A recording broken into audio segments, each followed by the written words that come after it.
In this lesson, we're going to combine some of the methods we've learned so far to create the look of a pie chart that's revealing from its center. Okay, so we're going to learn yet a third way to create a circle that we haven't used yet. So come up here, go to Layer, New, Solid, and we'll just use this default color for now, but in a moment we can change that. And I'm going to now add an effect to it that will generate a circle. So go up to Effect, Generate, and then come down here to Circle. So that's going to be right underneath Checkerboard. And you see that that defaults to white, but we can see that there's a small circle right there in the middle of our comp. Now I want to color pick from the swatches that we have here. So I'm going to go ahead and bring that back up to the top of my stacking order just so I can keep track of that.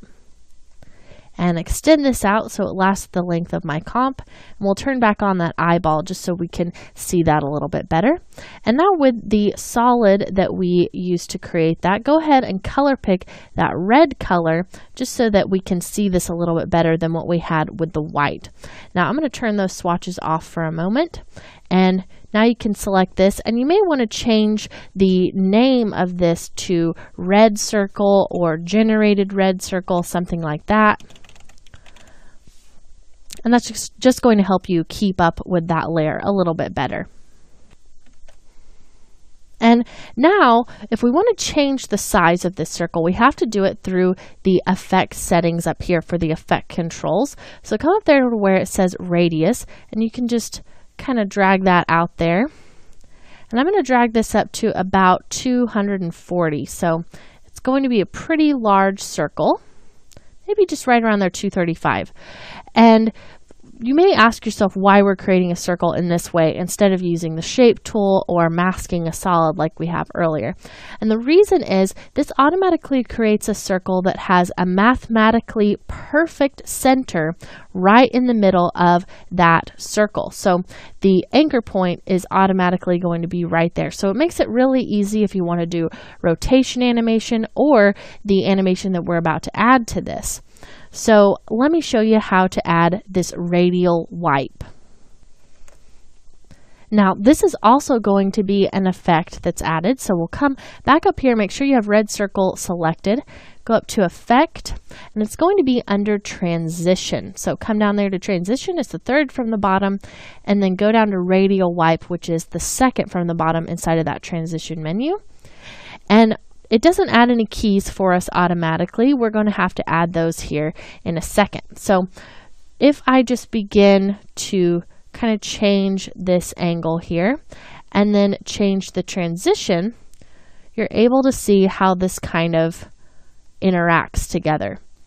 So what I'm wanting it to do is to start out at 100%, which really kind of looks like 0%. So that can be confusing. And that's really just because this is one of those effects that's kind of geared to a transition out. So our shape would already be here and we would transition out from it. But we can change the settings to be a little bit backwards so that we can make it a transition in as well. So it's just going to take a little bit of thinking to get this to work in the opposite direction. So go ahead and let's just turn the start angle back to 0. And then I want my transition to start at 100. So right about where our zoom happens is where I want this to start. So I'm going to go ahead and set a key there for the transition completion at 100%. And you can go ahead and hit that U key to bring the key up if you want to see that keyframe on the timeline. Then I'm just going to drag forward a little bit and we'll drag this back down to 0%. So now if we scrub this, we see how that kind of looks together.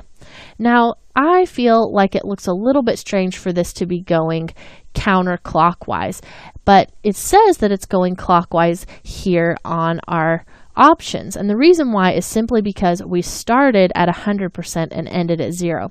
So if we change the setting to be counterclockwise instead, now it's going to appear that it's moving clockwise. So we just have to switch these settings around to get this looking correct. So now this is transitioning just in the way that you would want it to. So it's starting out there at the top and then moving all the way back around, and then it continues as we scrub. So this is going to allow us to put some information on this circle and really just make a nice composition. Okay, so now before I do anything else, I want to go ahead and turn this into a 3D layer. So you can go ahead and hit that 3D switch, and then we'll go ahead and pull that back over up to the rest of our composition. And I want to push this back in Z space a little bit, just so that I am making sure that it's behind my little guy. And you also could even just drag that underneath the person icon in the stacking order, and that will do the same thing. So I'm going to bring this up here just so you can see that. Let's put it above our videos layer as well. So we have our person and then our circles just right underneath that. Okay, so now I maybe want this to be just a little bit bigger than it is, even though it's behind our person. And then I'll just scoot this over a bit. And now what I want to do is duplicate this circle so I have 3 circles all next to each other. So with my circle selected on the timeline, I'm just going to hit Control D a couple times. And then we can move these over in that order. So right now the top one, I'm going to just move all the way over to the right, and then that middle one will bring right in between those.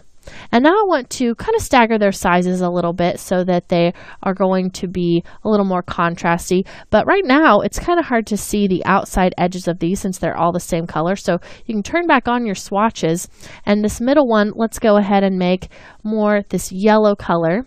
And then the one we have on the end, I want to change to be, let's say, maybe this brown color here. So I'll go ahead and select that. Okay, so now I'm going to turn back off my swatches, and we'll just get these in place, and then if we want to change the colors or anything else later, we'll be able to do that. So don't forget that you need to change the size of them by using the radius. So I'm just grabbing that effect control and dragging that down, and then I'll do the same thing for the one in the middle. And I think the one in the middle I want to make the smallest, so I'm just going to drag that down a little bit smaller than that larger one.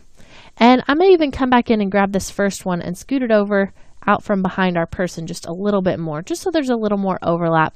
Make that a little more interesting. And this one, even though it's in the middle of my circles, I think I want this to be on top, just so that because it's so small, I want it to still have a little bit more surface area. So I can go ahead and just kind of keep working with this composition to get that looking right. Okay, so now let's go ahead and scrub and just watch that animation. And that looks pretty interesting. If you wanted to, you could come in there and maybe stagger those, but let's just wait to refine the animation so that we can get all of this working together first. So now what I'm ready to do is add some text on top of these. So I'm just going to scrub backwards right to where these are beginning, and I'm going to trim these layers so that they begin at the point that the reveal starts. So just hold down Alt and hit that open bracket key, and as we learned earlier, that's going to clip those layers and just make it a little bit easier for us to differentiate between the rest of our layers. And now we're going to come over here to the project panel, and I want to start out using the siteviews.ai piece of text, and that's in the form of an Illustrator file. So you can just grab that Illustrator file and drag that onto your comp. And this is the piece of text that I'm going to put on top of the red one. So I'm going to go ahead and put this in between my 2 layers just so that it looks like it's actually on the piece of red and it's not overlapping with that yellow that's right on top of that. So I also want to make this a 3D layer. So once I have that correct in my stacking order, I'll go ahead and turn that on. And then I can move that in position back over to the red circle. And this looks like that put that just about at the right place in Z space when I did that, so that it looks nice with the outside space that we have there on our red circle. And now what I want to do is create a transition for this piece of text to come in. So I want to create a transition where the text almost looks like it's swinging down like a little door or something like that. But I want it to swing along the top. So the first thing that I need to do is change the anchor point position. So go ahead and select that layer and then come up here and grab your pan behind anchor point tool. And we'll just drag that anchor point right there to the top of the piece of text. And then I want the text to swing down right around the time that the circles finished revealing. So I'm going to go ahead and clip this layer using the Alt open bracket keystroke. And you see that that has been clipped right there now. And now what I want to do is add some keyframes. So I'm going to add some rotation keyframes to this. And I'm going to first start out with this swung all the way up so that it's level to the viewer. So once you have that set up, you can come in to your orientation and just go ahead and set that key right there. And I think I'll set it right at the beginning of the layer. So you can drag that keyframe back just holding shift and it's going to snap to the beginning of that layer. And then usually for these types of animations, I like there to be about 7 seconds for it to just be able to move back down to a more flat orientation. So let's move forward 7 seconds.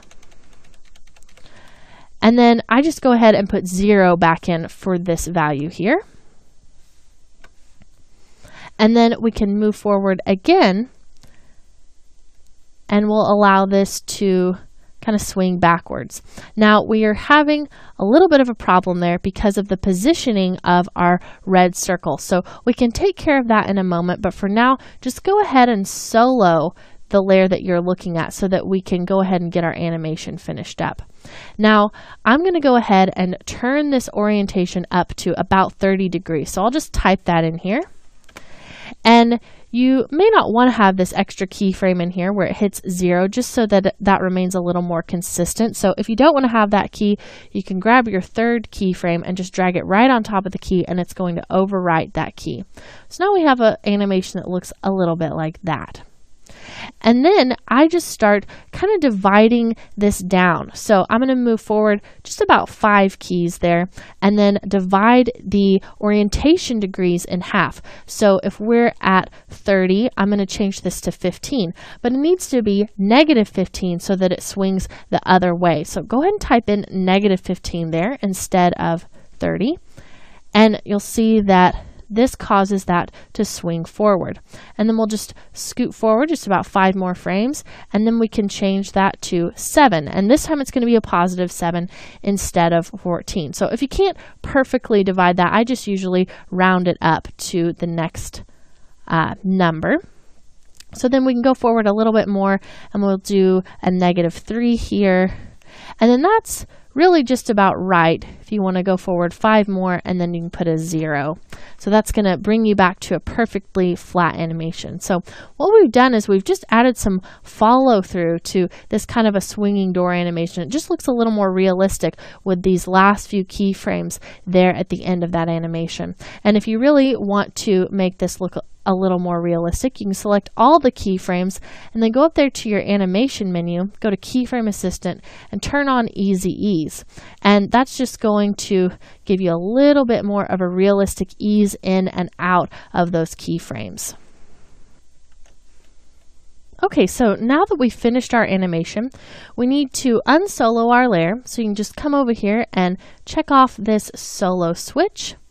And notice now that if I scrub this, it's moving through and penetrating the layer that we have there as its background. So we need to move this forward so that it's not having any kind of penetration with the circle and it doesn't appear to be obscured at all. So you want to make sure that you're at the point that your orientation is at 0, because if you've try to move this forward while it's tilted, it's going to move it in the direction that that Z arrow is pointing. So we want this to move directly forward. So I'm just going to start there with my current time indicator at that last keyframe. And then I'm just going to grab it and drag it forward a little bit. And then I can reposition this in that space. And then maybe scale it down just a little bit so that it's not quite so big. If you have a hard time scaling it down using the corner of that and shift, you can just come down there and do it in the transform property. And so now I'm just kind of repositioning this onto that red circle.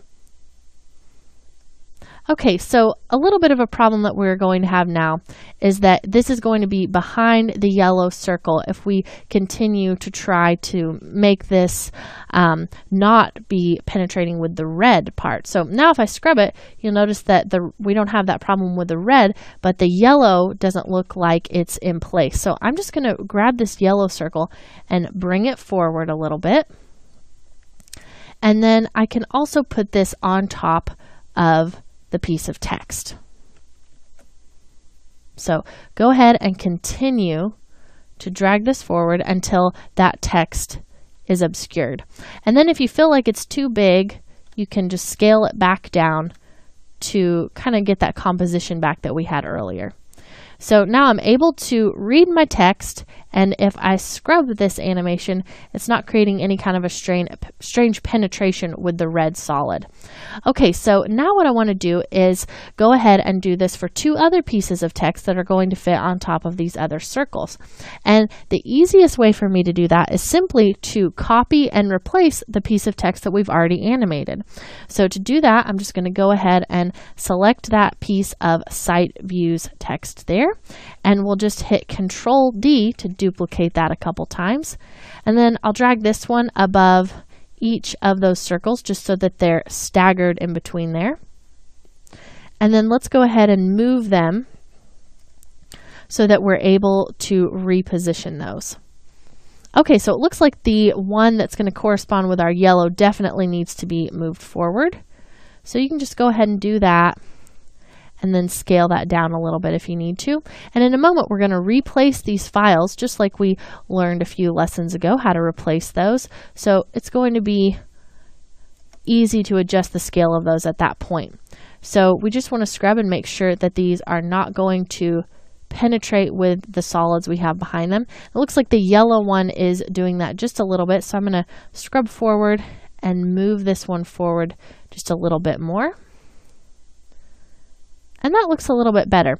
Okay, let's go ahead and replace these two files now. So we're going to come over here, and what I want to use for these are the hashtags.ai and the Facebook likes.ai. So hashtags we can put on this yellow one. So go ahead and grab that, and with the piece of text selected that's on top of the yellow circle, we're just going to alt drag that on there to replace it.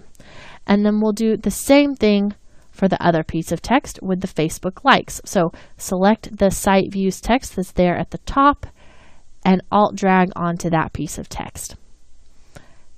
And because we replaced those, we didn't have to go back in and add any more keyframes or move those anchor points around.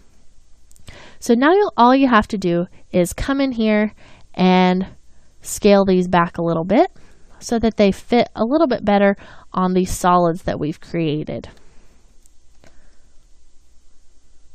Okay, so that looks pretty good right there, and you can always just adjust that a little bit more if you want to get the composition looking a little bit better. But for now, that looks pretty good, and we fixed any of those issues we had where the 3D space was interacting and making that piece of text not readable. So in this lesson, we learned how to combine many of the techniques we've already learned to create an interesting animation that's going to reveal all of this text.